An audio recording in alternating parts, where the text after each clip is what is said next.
اب ہم بات کرتے ہیں گستاخانہ عبارات کے اوپر.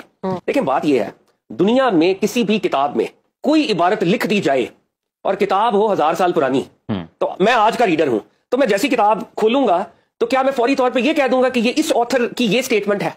یہ محققانہ بات نہیں ہے, یہ تحقیق کی بات نہیں ہے. اگر آپ واقعی محقق ہوتے, آپ سینیٹری ورکر نہ ہوتے, آپ واقعی ریسرچر ہوتے, تو آپ کے سامنے جو ٹیکسٹ آئے گا آپ ٹیکسٹ کو اینالائز کریں گے. اب ٹیکسٹ, میں ٹیکسٹ کے انالیسس سے بھی پہلے ایک مثال آپ کے سامنے رکھنا چاہتا ہوں. کہیں پر کوئی جرم ہوا, کرائم سین جب ہوتا ہے تو ایک آدمی آپ نے پکڑ لیا کہ یہاں پہ مرڈر ہوا تھا, اس ملزم وہاں پہ کھڑا تھا اور یہ لگتا ہے کہ اس نے قتل کیا, تو اب کیا ہوگا؟ پورا پروسیس شروع ہوگا. پولیس انویسٹیگیشن کرے گی, انویسٹیگیشن کے بعد ایک پروسیکیوشن ہوگی, عدالت کے اندر کیس جائے گا, اور پھر ڈیفینس بھی ہوگا. آپ دفاع کا حق بھی اس ملزم کو دیتے ہیں, بھائی تم نے واقعی قتل کیا ہے. پھر کراس ایگزامینیشن ہوگی ایویڈنس کی, اس کے بعد کہیں جا کے جج جو ہے فیصلہ کرتا ہے. اب یہاں پہ کیا ہوا؟ آپ نے ایک عبارت دیکھی, اس عبارت کے اوپر انویسٹیگیٹر بھی آپ ہی خود, پروسیکیوٹر بھی خود آپ ہی, اور اس کے بعد ڈیفینس آپ نے دیا کوئی نہیں, اور آپ نے ججمنٹ بھی پاس کی. ججمنٹ صرف عبارت پہ پاس نہیں کی آپ نے, آپ عبارت پہ پاس کرتے ہیں, ہم آپ کے ساتھ ہوتے کہ یہ عبارت گستاخانہ ہے. آپ نے کہا کہ یہ جرم کمٹ ہو چکا ہے, یہ خواجہ صاحب نے کہہ دیا ہے, یہ علی حجویری نے کہہ دیا ہے. اور یہاں پہ آپ نہیں رکے, آپ نے کہا علی حجویری کو رسپیکٹ کرنے والے, معین الدین چشتی اجمیری کو رسپیکٹ کرنے والے ان ساروں کا بھی یہی عقیدہ ہے, اور یہ گستاخانہ عبارت کی وجہ سے یہ سب گستاخ ہے, یہ راندہ درگاہ ہے. آپ نے تو یہ بھی کہا کہ یہ دین کے غدار ہیں, آپ نے تو ٹریزن لگا دیا ہمارے اوپر. تو آپ یہاں پہ ذرا رکیں, انالیسس کریں. خواجہ معین الدین چشتی اجمیری کی بایوگرافی ہمارے پاس موجود ہے.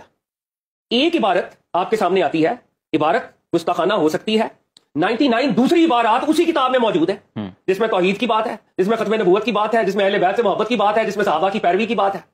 جب آپ نے فیصلہ دینا تھا تو کم از کم اتنی تو انٹلیکچوئل آنیسٹی کر لیتے کہ 98% باتیں وہ ہیں, ایک بات یہ ہے, لگتا یہ ہے کہ یہ کسی نے بعد میں گھسائی ہے یہ عبارت. یہ ان صاحب کے کیریکٹر سے عملی طور پہ یہ جتنی عبارات ہیں یہ ویسے ہی متروک ہے. یہ عبارات کبھی کسی نے کوٹ ہی نہیں کی.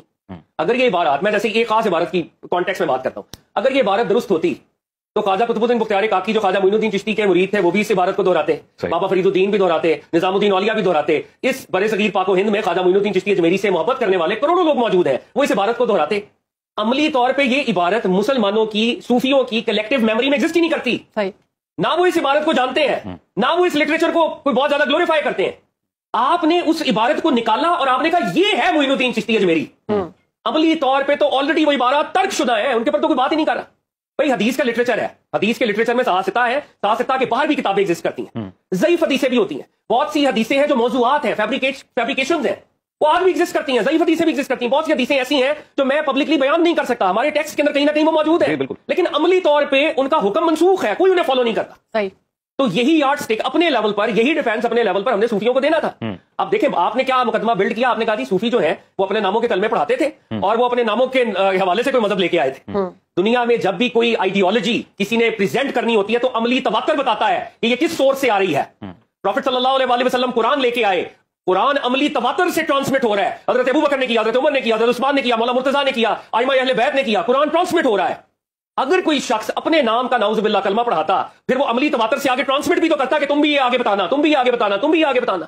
خواجہ معین الدین چشتی اجمیری سے لے کر پیر میر علی شاہ گولڑوی تک چشتیوں کی لمبی لائن ہے, کسی نے اس عبارت کو پریزنٹ ہی نہیں کیا کبھی, عملی تواتر اس کا ہوا ہی نہیں ہے.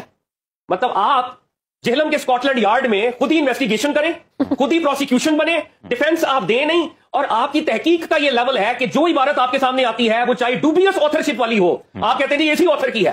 اس سے بڑی اسٹوپڈیٹی نہیں ہو سکتی. ہمارے ہاں اولیاء اللہ کی غالب اکثریت کو ماننے والے لوگ انڈو پاک سب کانٹیننٹ میں موجود ہیں, ویسٹ میں ریسرچز ہو رہی ہیں. خواجہ صاحب معین الدین چشتی اجمیری کے اوپر سٹڈیز ہیں, سٹڈیز, ایکیڈیمک سٹڈیز. ہوتا یہ, میں نے آپ کے پروگرام میں اگلے دن ڈاکٹر پرویز ادبوئے کے ساتھ یہ بات ہو رہی تھی, جب ہم ویسٹ کی بات کریں گے نا تو وہاں پہ آئنسٹائن کی بات کریں گے, اس لیول کی مثالیں, پلیٹو نے یہ کہا, آئنسٹائن نے یہ کہا. مذہب کی بات کریں گے تو کسی چھپی ہوئی مسجد کے چوک میں بیچارہ ایک خواندہ سا مولوی, اس کی اسٹیٹمنٹ لے آئیں گے, دیکھیں یہ مولوی صاحب یہ فرما رہے تھے اور یہ اسلام ہے.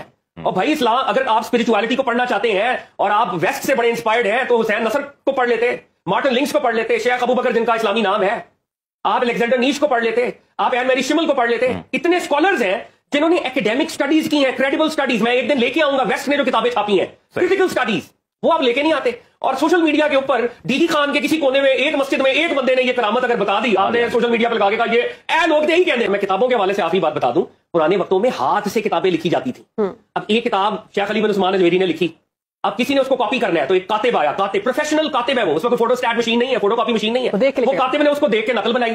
اب اس کی انٹلیکچوئل لیول کیا ہے وی ڈونٹ نو, اس کی میموری کیا ہے وی ڈونٹ نو, اس کی لینگویج میں گرپ کتنی ہے وی ڈونٹ نو. اس نے ایک کاپی بنائی, ایک اور اسٹوڈنٹ آیا میں نے بھی بنانی ہے کاپی. یوں کاپیاں بنی اور کاتبین کی طرف سے غلطیاں ہوتی ہیں, لینگویج ٹرانسلیشن, لینگویج کی, لٹریچر کی, انٹلیکچوالٹی کی, اس درجے کی ڈیپتھ نہیں ہوتی. اس لیے 1000 سال پہلے والی کتابیں جو ہیں, اور بائی دا وے ہمارا تو مقدمہ یہ ہے کہ قرآن کے علاوہ کوئی کتاب ایسی ہے ہی نہیں جو ایز اٹ از اپنی ریئل فارم میں ایگزسٹ کرتی ہے.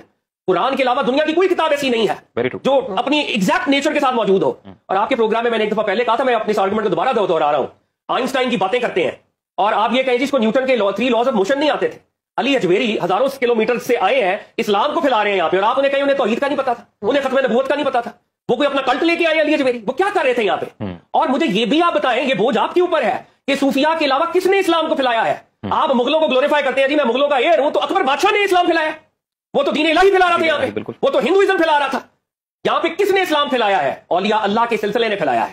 اور اکثر یہ بھی سوال ہوتا ہے جی عرب ورلڈ کے اندر کہاں تھے اولیاء اللہ؟ عرب ورلڈ کے اندر بھی اولیاء اللہ تھے. 1926 سے پہلے بھی حجاز ایگزسٹ کرتا تھا. 1926 میں خاص نقطۂ نظر کی حکومت قائم ہوئی ہے, اس کا ایک اپنا نظریہ ہے, مگر اس سے پہلے بھی 1300 سال کی تاریخ ہے. میں ان اولیاء اللہ کے نام بھی آپ کو پریزنٹ کر سکتا ہوں جو مکہ میں اور مدینہ میں, بغداد میں, بصرہ میں, شام میں, دمشق میں, قاہرہ میں موجود تھے. وہ عربس, وہ نان عربs نہیں تھے. بہت سے لوگ یہ سمجھتے ہیں کہ یہ صوفیاء صرف انڈو پاک کی کہانی ہے. انڈو پاک کی کہانی نہیں ہے, it's a global phenomenon. I can quote names from Hasan al Basri to Dhunnun al Misri, all these scholars they were Arabs. وہ عرب کے اندر تھے. تو یہ بات سمجھ لیں کہ گستاخانہ عبارات سے ہم اعلان برات کرتے ہیں.